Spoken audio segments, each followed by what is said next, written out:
예수님을 따르는 자들이 많았습니다. 예수님의 가르침과 그리고 많은 기적들을 그들은 보았고 또한 들었기 때문에 또한 그 기적들을 경험하였기 때문에 예수님을 따랐습니다. 예수님을 따르는 자들이 점점 많아졌습니다. 하지만 예수님께서는 그들을 보시고 느끼는 감정이 있으셨습니다. 긍휼, 불쌍히 여기셨습니다. 목자 없이 고생하며 또한 지쳐있는 양같이 그들을 보셨기에 그들에 대한 마음은 불쌍함이었습니다.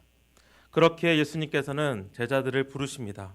그리고 제자들에게 권능을 주십니다. 그리고 그들을 보내십니다. 잃어버린 양에게로. 제자들이 부여받은 권능은 하나님의 말씀을 가르치고 천국 복음을 전파하며 병든 자들과 약한 자들을 고치는 권능이었습니다. 이미 예수님께서 베푸셨던 그 권능. 제자들은 그렇게 기대했을 것입니다. 이제 나도 예수님처럼 이러한 권능을 베풀 때에 많은 자들이 따라다니지 않을까. 예수님께서 하셨던 그 권능을 이제 내가 할 수 있다는 그 기대감. 하지만 제자들에게 당부하시는 그 말씀은 기대보다도 낙심의 말씀이었습니다. 염려와 두려움을 불러일으켰습니다. 저희들 16절에서 23절까지 말씀 저희들 길지만 함께 읽도록 하겠습니다. 16절에서 23절까지 말씀입니다. 보라, 내가 너희를 보냄이 양을 이리 가운데로 보낸과 같도다. 그러므로 너희는 뱀같이 지혜롭고 비둘기같이 순결하라. 사람들을 상가라. 그들이 너희를 공회에 넘겨주겠고 그들의 해당에서 채찍질하리라. 또 너희가 나로 말미암아 총독들과 임금들 앞에 끌려가리니 이는 그들과 이방인들에게 증거가 되게 하려 하심이라. 너희를 넘겨줄 때에 어떻게 또는 무엇을 말할까 염려하지 말라. 그때에 너에게 할 말을 주시리니 말하는 이는 너희가 아니라 너희 속에서 말씀하시는 이 곧 너희 아버지의 성령이시니라. 장차 형제가 아버지가 자식을 죽는 데에 내주며 자식들이 부모를 대적하여 죽게 하리라. 또 너희가 내 이름으로 말미암아 모든 사람에게 미움을 받을 것이나 끝까지 견디는 자는 구원을 얻으리라. 이 동네에서 너희를 박해하거든 저 동네로 피하라. 내가 진실로 너에게 이르노니 이스라엘의 모든 동네를 다 다니지 못하여서 인자가 오리라. 예수님께서 제자들에게 말씀하시는 것은 너희들이 이제 세상으로 나아갈 것인데 내가 주는 권능으로 세상에 보냄을 받을 것인데 너희들은 세상에서 거부를 당하고 고통을 당하고 육체적인 고난이 있을 것이라 말씀하십니다. 우리는 이러한 생각을 혹시 가지고 있지 않습니까? 내가 교회 안에서 그리스도인으로서 훈련을 받고 양육을 받고 또한 기도도 열심히 하는 슈퍼 크리스천이 되면 나는 세상 가운데서 늘 승리할 것이라는 생각. 저는 청년 때 이런 생각을 했습니다. 아니면 어떤 책에 영감을 얻어서 그러한 마음이 가졌는지도 모릅니다. 나도 슈퍼 크리스천이 되고 싶다. 나는 파워 크리스천이 되고 싶다. 교회 안에서도 신앙 좋은 사람으로서 인정받고 또한 세상에서 나가서도 잘 나가는, 그래서 신앙이 좋기 때문에 세상에서도 인정받아 나의 직장에서 아니면 내가 속한 공동체에서 으뜸이 되는 사람, 그렇게 열심히 그리고 성실히 교회 생활을 했습니다. 교회도 꾸준히 다니며 청년부 모임에도 빠지지 않았습니다. 시간이 지나고 청년부의 리더가 되었습니다. 그렇게 더 열심히 섬겼습니다. 더 열심히 기도하고 더 열심히 성경 공부에 참석했습니다. 세상적으로도 인정을 받으려 했습니다. 동양인, 제가 미국에서 회사를 다녔기 때문에 동양인 고유의 그 열심으로써 회사 내에서도 저의 커리어를 쌓아 나아갔습니다. 그리고 회사의 커리어는 교회 내에서 제가 어떠한 영향력을 끼칠 수 있을 만큼 저를 좀 더 훌륭한 사람으로 나보다 어린 친구들에게는 부러움을 살만하고 모범이 되는 그 위치까지 올려놓았습니다. 이것이 청년 때 저의 목표였습니다. 교회에서 신앙이 좋은 사람, 그리고 교회에서 훈련을 잘 받아서 세상 밖에서도 성공할 수 있다는 것을 보여주기 위한 것. 사실 이것은 단지 청년 때만의 이야기는 아닙니다. 목사가 되어서도 그런 생각을 많이 할 때가 많습니다. 내게 어떠한 능력이 있어서 아픈 사람을 고치고 기도도 잘하고 선교도 잘함으로써 정말 사도행전에 베드로가 설교했던 것처럼 정말 몇천 명의 회심이 일어날 수 있는 그런 능력의 목사, 그리고 그러한 능력으로 세상에 영향력을 끼칠 수 있는 목사가 되고 싶다는 생각, 늘 그게 아니라고 이야기하지만 늘 그런 마음이 생깁니다. 오늘 말씀은 제자도에 관한 말씀입니다. 그리고 예수님께서 제자도에 대해서 말씀하시는 것은 어떠한 권능을 내가 받아서 세상을 이기고 세상에서 잘못되고 있는 그런 부조리를 망가뜨리고 세상에서 하나님의 그 큰 권능을 나타내고 세상에서 영향력을 끼쳐서 세상을 바꾸는 그러한 제자의 이야기가 아닙니다.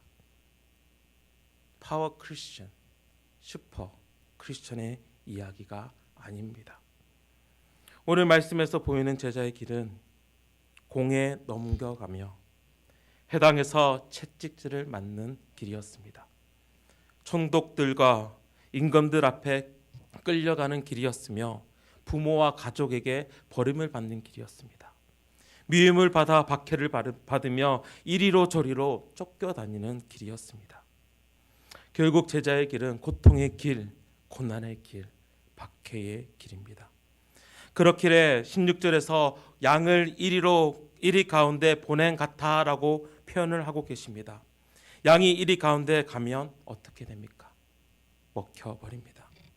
양이 그 고난도의 훈련을 거치고 교육을 받았다 하더라도 양은 이리 앞에 가면 슈퍼 양으로서 서지만은 결국은 잡아먹히고 맙니다. 아무리 훈련을 잘 받은 양이라도 이리를 감당할 수 없습니다. 그런데 그 길을 가라고 예수님께서는 명령하십니다. 즉 죽으라 말씀하십니다. 처음에 이 말씀을 묵상하면서 양으로서 이리 가운데 살아남기 위해서는 뱀같이 지혜롭고 양같이 순결하면 내가 그곳에서 살아남을 수 있구나 라고 생각을 했는데 계속 묵상 가운데서 느껴지는 것은 양이 이리 가운데 보내지는 가운데서 뱀처럼 지혜롭게 그리고 비둘기같이 순결하게 그 마음을 지키라는 것은 어떻게 보면 잘 죽으라 라는 명령입니다. 잘 죽기 위해서 지혜롭고 잘 죽기 위해서 순결하라는 말씀입니다. 17절에서 20절까지의 말씀은 총독들과 임금들 앞에 너희가 이제 끌려갈 것인데 그 가운데서도 끝까지 성령님이 이끄시는 대로 말하라고 말씀하십니다. 무엇을 이야기합니까? 결국은 죽게 되겠죠. 21절에서 22절 말씀까지도 사람들의 미움을 받지만 끝까지 견디라고 말씀하십니다. 여기서 끝까지 견디는 것은 살기 위해 아둥바둥 거리는 것이 아니라 끝까지 아둥바둥거리면서 끝까지 살아남으라 라고 말씀하시는 것이 아니라 견디는 것은 제자로서 그들이 가지고 있는 예수님께서 가르치신 그 천국의 가치를 끝까지 고수하라는 말씀입니다. 그 결과 죽음을 불러올지라도 그 가치를 붙잡는 것이 제자의 길입니다. 그렇기에 제자의 길은 예수님께서 주신 그 권능과 그 힘을 세상 가운데 나타냄으로써 세상을 부수는 것이 아니라 오히려 죽음의 길을 말합니다. 고린도후서 11장 23절 말씀의 이후에 보면 바울이 제자로서 그가 어떠한 삶을 살았는지 그는 설명하고 있습니다. 제가 말씀드리겠습니다. 이렇게 성경은 기록합니다. 그들이 그리스도의 일꾼이냐 정신없는 말을 하거니와 나는 더욱 그러하도다. 내가 수고를 넘치도록 하고 옥에 갇히기도 더 많이 하고 매도 수없이 맞고 여러 번 죽을 뻔하였으니 유대인들에게 40에서 하나 감한 매를 5번 맞았으며 3번 태장으로 맞고 1번 돌로 맞고 3번 파선하고 이 주야를 깊은 바다에서 지냈으며 여러 번 여행하면서 강의 위험과 강도의 위험과 동족의 위험과 이방인의 위험과 시내의 위험과 광야의 위험과 바다의 위험과 거짓 형제 중의 위험을 당하고 또 수고하며 애쓰고 여러 번 자지 못하고 줄이며 목마르고 여러 번 굶고 춥고 헐벗었노라. 결국은 바울이 향했던 그 길은 죽음의 길이었습니다. 이 죽음의 길을 가라고 제자들에게 명령하셨고 오늘도 우리에게 그 명령을 하고 계십니다. 여러분은 이 명령을 들었을 때 이 길을 갈 수 있겠습니까? 네라고 대답하기에 저는 용기가 없습니다. 네, 제가 가겠습니다 라고 대답하기에 저는 연약합니다. 네라고 말하기에는 저는 두려움이 너무나 많습니다. 예수님께서는 그것을 너무나 잘 알고 계시듯 본문 26절 이후의 말씀에서 계속 거듭해서 제자들에게 하고 계시는 말씀이 있습니다. 두려워하지 말라. 두려워하지 말라. 저희도 26절에서 31절까지 말씀 함께 같이 읽도록 하겠습니다. 26절에서 31절까지 말씀입니다. 그런즉 그들을 두려워하지 말라. 감추인 것이 드러나지 않을 것이 없고 숨은 것이 알려지지 않을 것이 없느니라. 내가 너에게 어두운 데서 이른 것은 광명한 데서 말하며 너희가 귓속말로 듣는 것을 집 위에서 전파하라. 몸은 죽여도 영혼은 능히 죽이지 못하는 자들을 두려워하지 말고 오직 몸과 영혼을 능히 지옥에 멸하실 수 있는 이를 두려워하라. 찬새 2마리가 한 앗사료원에 팔리지 않느냐? 그러나 너희 하나님 아버지께서 허락하지 아니하시면 그 하나도 땅에 떨어지지 아니하리라. 너에게는 머리털까지 다 세신 바 되었나니 두려워하지 말라. 너희는 많은 찬새보다 귀하니라. 이 본문 말씀에서는 예수님께서 정말 3번씩이나 제자들에게 말씀하시는 것이 있는데 바로 두려워하지 말라는 것입니다. 그리고 그 이유를 계속해서 보여주고 있습니다. 예수님께서 말씀하시는 첫 번째 이유는 감추인 것은 결국에는 드러나기 때문에, 숨겨진 것은 결국 알려지기 때문에 두려워하지 말라고 말씀하십니다. 어떻게 이것이 두려워하지 않게 우리를 만듭니까? 이 말씀은 제자의 삶, 즉 복음을 가르치며 전파하는 삶은 결국에는 승리할 것이다 라는 것을 말씀하십니다.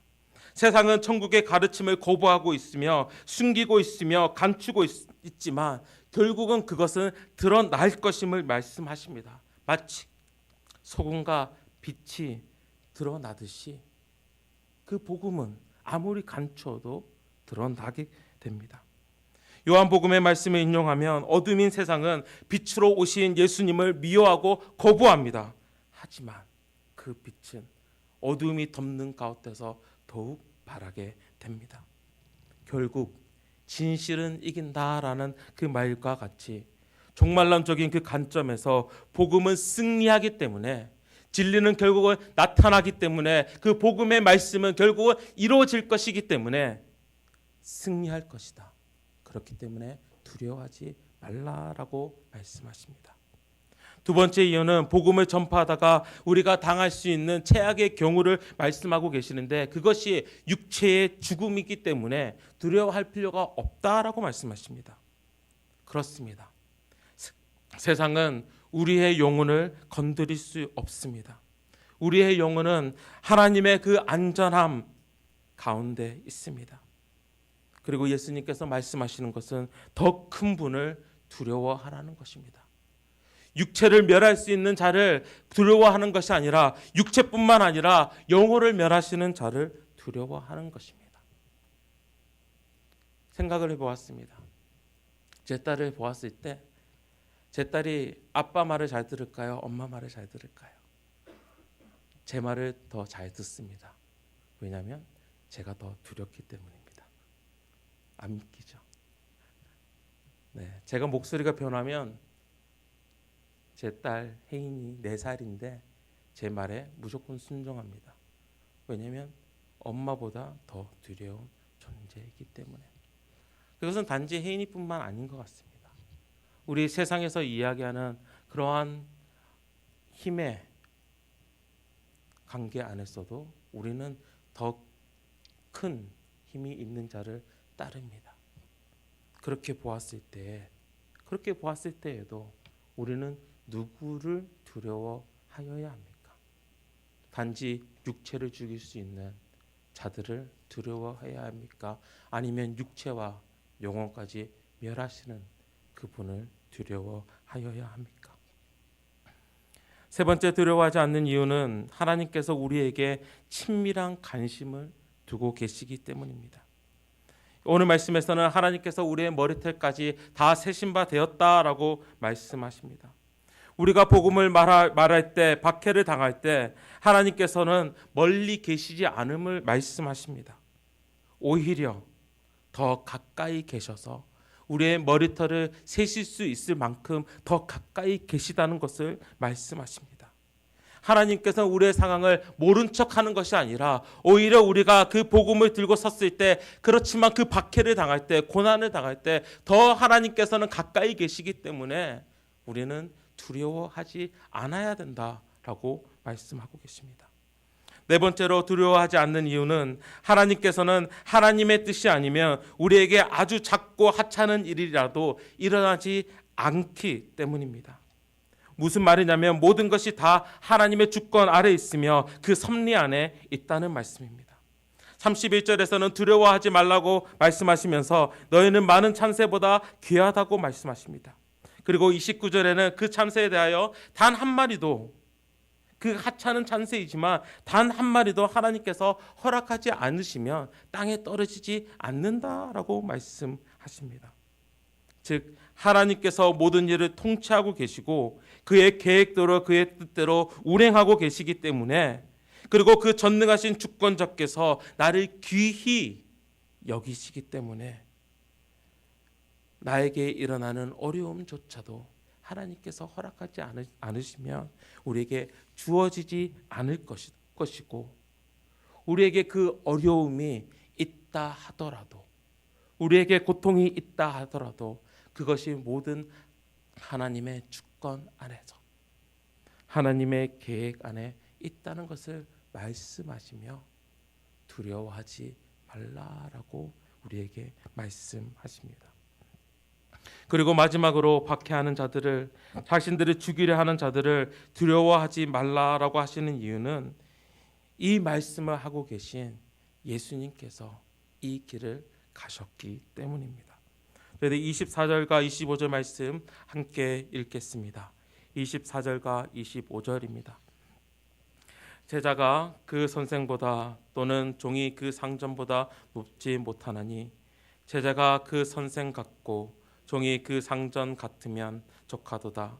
집 주인을 바알세불이라 하였거든 하물며 그 집 사람들이냐. 이 구절은 제자들이 왜 박해를 당하는지에 대한 설명이 나오고 있습니다. 왜냐하면 세상은 예수님을 거부했기 때문입니다. 예수님의 권능이, 예수님께서 하고 계시는 그 기적이 바알세불의 힘을 얻어서 한다고 말하면서 예수님을 배척했습니다. 사실 그러지 아니했는데도 불구하고, 그렇기에 예수님의 제자로서 이제 예수님의 그 가르침을 가지고 나아가는, 예수님과 같은 권능을 들고 나아가는 그 제자도 똑같이 배척을 당하고 박해를 당할 것이라 이야기를 합니다.